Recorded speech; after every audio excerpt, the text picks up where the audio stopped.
Hello and welcome to NewsClick. The Copenhagen Climate Conference has ended without achieving its main goal.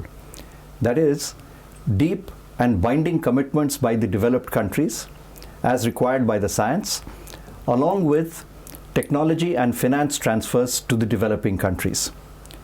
However, a Copenhagen Accord was arrived at, agreed upon by several nations, but finally not endorsed by the conference, but merely noted. There have been various responses to the Copenhagen Conference and the Accord, with assessments ranging from disappointing to disastrous. But perhaps it's equally important to address the issues which are going to face us in the year ahead. To discuss these and related issues, we have with us today Mr. Mukul Sanwal, formerly of the UNFCCC Secretariat and now associated with South Center in Geneva. Mukul, first let me begin by asking you, what is your assessment of the conference and of the accord? Raghu, I think when we assess something of an accord of this nature, which was signed by heads of state at that level, you had more heads of state at Copenhagen than you had in the World Summit on Sustainable Development. Right. We must look at the context in which this took place. One big change that has taken place since 1992, when the Climate Change Convention was negotiated, is that China is the biggest polluter today in terms of greenhouse gases. Somewhere around 2005, the combined GDP of the developing countries exceeded that of the developed countries. So the point that was being made particularly by the United States, was that the basic principle of the convention was common but differentiated responsibilities and respective capabilities.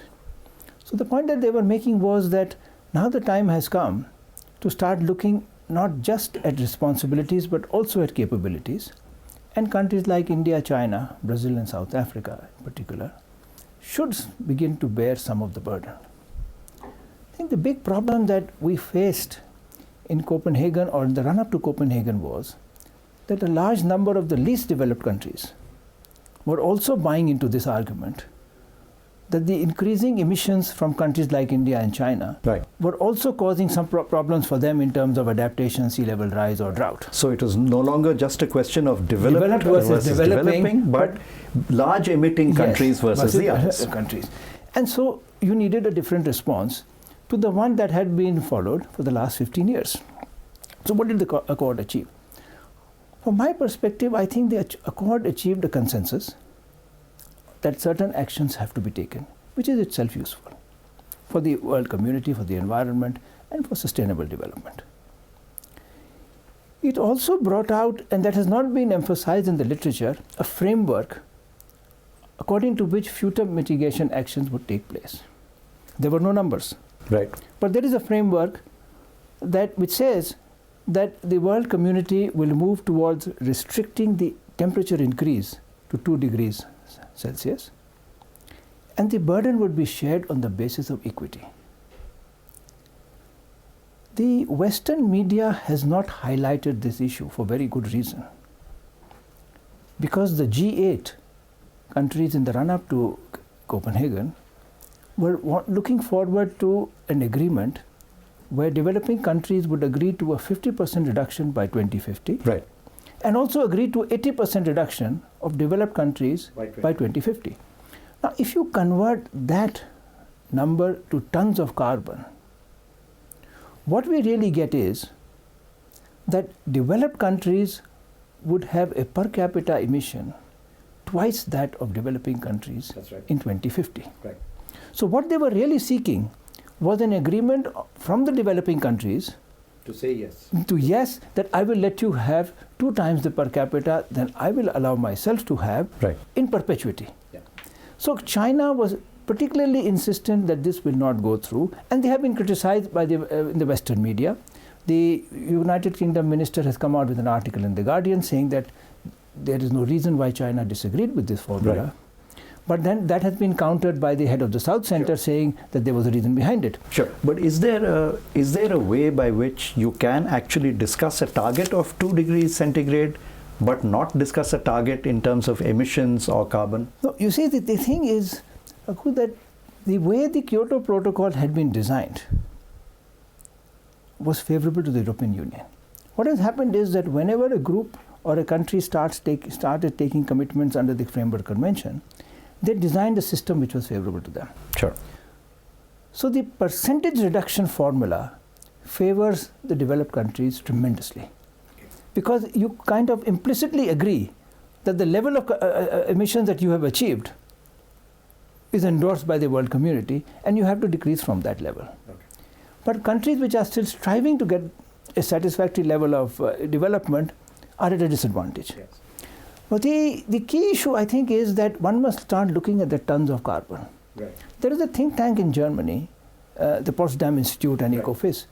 They have worked out that if you look at the reductions that the developed countries agreed to or have proposed, that is a 10 to 18% reduction from their 1990 levels, works out to something like 2 gigatons of carbon, right. Say 2 to 2.5. But the reduction that China and India have announced, 40% of energy intensity, reduction in energy intensity by 2020, and 20% for India, works out to something like 3 gigatons. Right. So what is happening today is that the announcements made by only India and China, and other countries are going to make those announcements, similar announcements, are more than what the developed countries have been doing. The point I want to make is that the framework under which you negotiate is important. Right.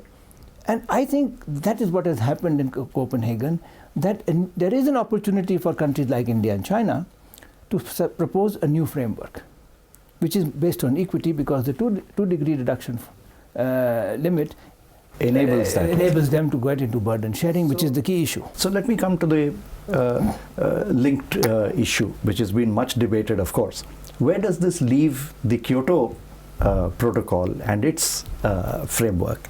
And in the year to come, leading up to Mexico, the end of this year, are we looking for a new framework and a new global agreement, or is this going to be a continuation of the old Kyoto Protocol? Is it still possible to work within the old Kyoto framework? I think Raghu, the fact that people have agreed to a new framework or a new formula, or at least to discuss a new way of looking at the problem, means that the Kyoto Protocol is effectively dead. Right.